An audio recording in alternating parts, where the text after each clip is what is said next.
Meanwhile, the four Eastern or Orthodox patriarchs continued to carry on. In 1517, a little-known German monk named Martin Luther, protesting certain Roman Catholic practices, nailed a 95-point thesis to the door of the Roman Church in Wittenberg. His critique started what is now known as the Protestant Reformation. Fueled by complex political, social, and economic factors, in addition to religious problems, the Reformation spread like a raging fire into virtually every nook and cranny of the Roman Catholic Church. As decade followed decade, many branches of Protestantism took various forms. Different divisions insisted they were neither Protestant nor Catholic, most wanting a less centralized form of leadership. Anyone could start their own church, which led to today's 2,600 different Protestant denominations. While many profess to being Christians, they reject the biblical data which speak of the historic church, throwing the baby out with the bathwater. Some pretended to be the New Testament church, but were seriously off base, leading many people far astray from Christ and the church. But that first church of the apostles, despite persecution, political oppression, and desertion, miraculously carried on. Today, the four patriarchates remain intact, in full communion, maintaining the original apostolic faith of the New Testament record. The holiest two Christian shrines, the Nativity, where Jesus was born, and the Sepulchre, where Jesus was buried and resurrected, are still protected to this day by the Orthodox Church. As the 165th direct successor to the Apostle Peter, the Patriarch of Antioch, Ignatius IV, presides on a street called Straight, as is mentioned in the Bible. Patriarch Ignatius IV took his name after the great martyr Ignatius I, who was the third to preside on the throne of Antioch from 67 to 107 AD. Records of Orthodox tradition hold that Ignatius of Antioch was the young child Christ took up into his arms in Matthew 18:3. We did not invent orthodoxy. Churches cannot be invented. And nobody can make a church. And Christ is the only one who spoke about his own church.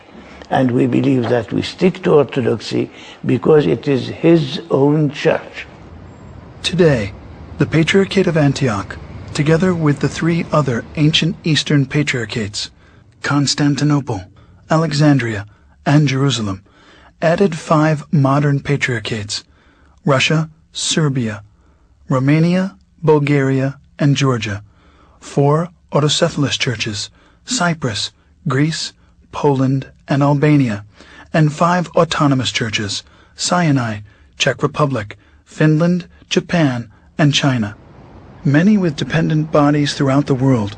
Together they comprise what is known as the Eastern Orthodox Church, with an estimated 250 million adherents, of whom some 5 to 6 million live in the United States and Canada. According to Mr. Daley Smith of Southern Baptist Ministries, people are leaving the church feeling empty on Sundays. They are not being lifted spiritually. Similar reports come from Europe and South America, where church members are simply dropping out. My parents raised me Baptist, and it wasn't ever really doing it for me. They used to make me go to church every Sunday, and now I just kind of don't believe in anything. I take what I want to out of the Bible and out of the Word, and I pray on my own, and I just don't really feel that I need one man, a pastor or a priest to give me that word. I think it's my relationship with God and my relationship with Christ, and no man, I feel, has one word to say about it. We don't go to church on Sunday to listen to a lecture or a sermon. We go to church to be sanctified, to experience this holiness which is in the divine liturgy.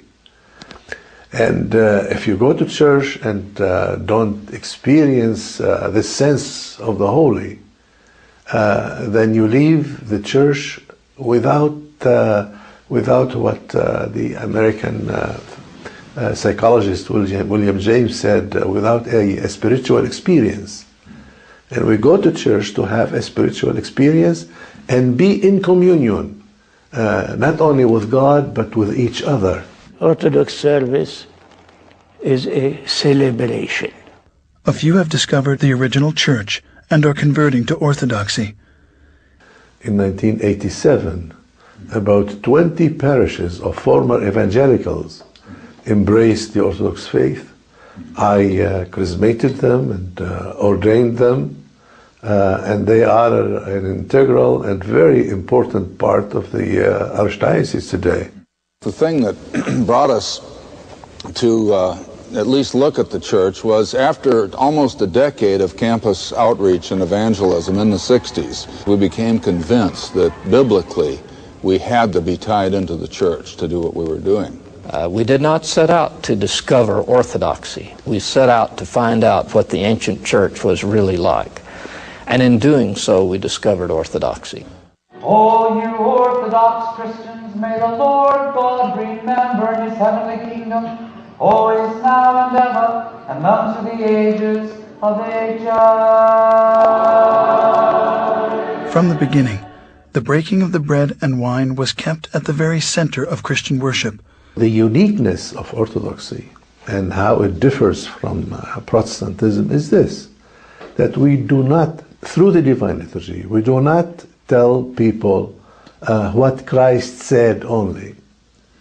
Through the sacrament, which we call communion or the Eucharist, Eucharistia, we tell people what Christ indeed did.